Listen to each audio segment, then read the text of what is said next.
So when I talk about Czech literature, I always mention the extreme situations that Czech literature had to go through and how it was connected with politics and the political regime.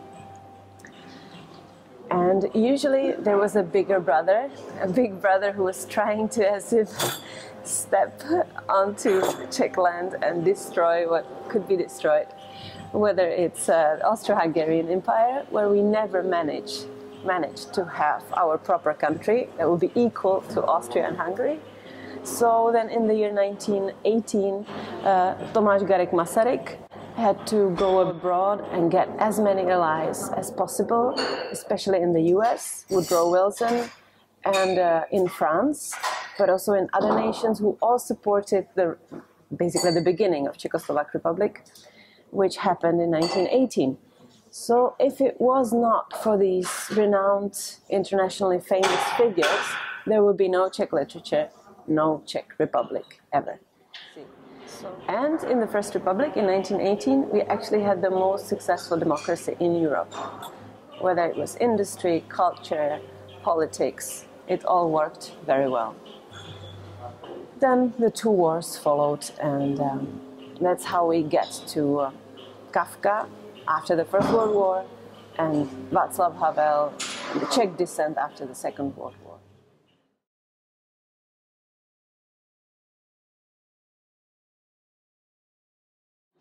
I would say that it's both. He came from a very influential family.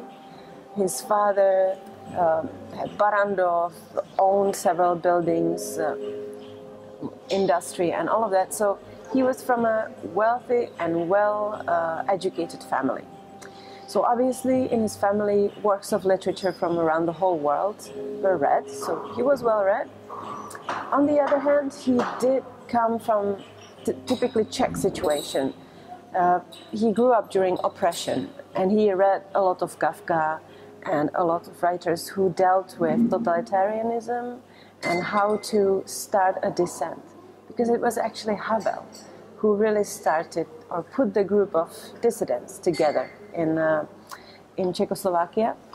So I would say that it was both his international contacts and his international friends who helped him start the dissident culture, and the oppression, Czech literature, and what was done in the 19th century and early 20th century, books that he read and people that he knew.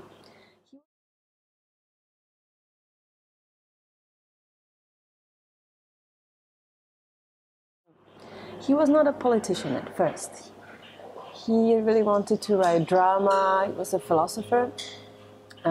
Wrote a very influential book, The Power of the Powerless, which explained what was happening in Czechoslovakia, why it was untenable, why it had to be changed, why human rights were not really supported by the government, and what kind of tricks were played onto Czech people. So very courageous pieces of writing that convinced a group of few hundreds of people to come together and risk their lives, risk going to prison, who started producing and reproducing his works, whether it was his drama or his political works, also works of other dissent, works of Kafka, which were also forbidden. What was interesting was that the dissidents included also religious people, such as priests, whether Catholic or Protestant, because during communism, only the socialist culture was promoted, religion was highly suppressed and repressed, as well as rock music and any other Western type of music. It's completely suppressed. So the dissident movement was a really interesting mix of people who came from religious sphere, rock and roll sphere, political underground scene, philosophers who couldn't study philosophy at the university because there was only Marxism-Leninism, and people from theater. These people united to create an opposition to the government, which lasted really until the year 89. And without this group, I don't think Václav Havel could become the president after 1980.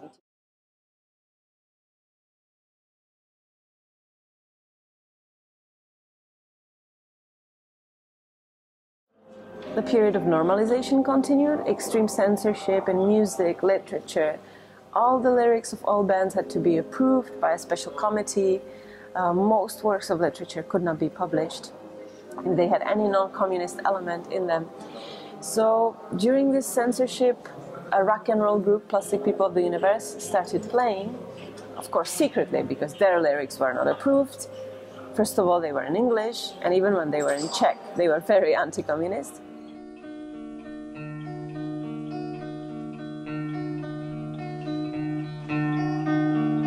I'm a stranger to everything. I love you alone. I'm a stranger to everything. I love you alone. I'm a stranger to everything. I love you alone. So this group, which was composed of priests, rock and roll singers and philosophers, was put into prison, and there was the trial of the Plastic People of the Universe in 1976. And that was the moment when not only Havel but also other people lost patience. And Havel managed to get to see this trial, where the Plastic People were treated as a sham of the earth, and the communist government took them as some icon of everything that they hated. And Havel wrote an essay about this trial. And then he sent it to all his international contacts. What happened was a huge support from the outside, as well as inside within Czechoslovakia. And that's how Charter 77, the document supporting human rights, was put together. And that's really the beginning of very strong opposition in Czechoslovak Republic that eventually led to the Velvet Revolution.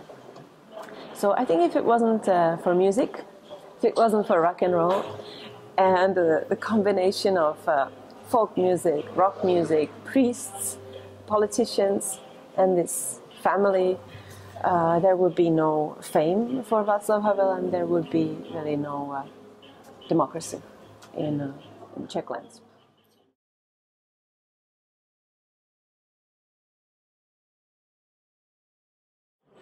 It had an immense impact, and what is really interesting is that punk in Britain was a leftist phenomenon, because punks came from the working class and they were against capitalism. This did not really happen in Czechoslovakia, because punks were against communists, which were the left. So after the revolution, lots of punks started their own companies, their own businesses, and were very much to the right or somewhere in the middle.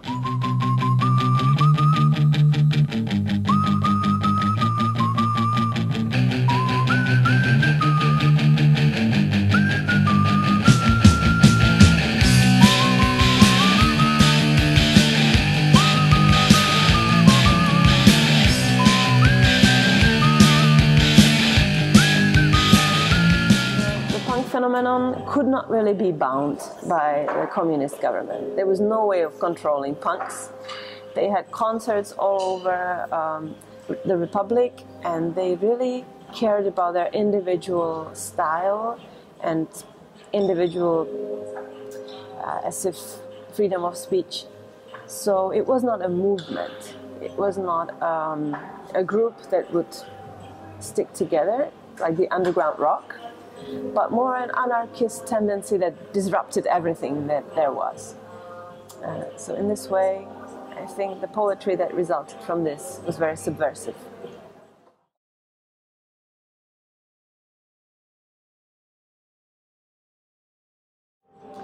I would say that Czech poetry is more international, definitely, than it used to be, because it was impossible for the poets to travel before. So today they do go to different poetry readings around the world. But the Czech element is still there. I still feel that both in music and in poetry there is the existential theme, the suffering under oppression, but also alienation from the world that we need to deal with even today. The change of regime did not really save us from this feeling of being alienated from nature, from each other.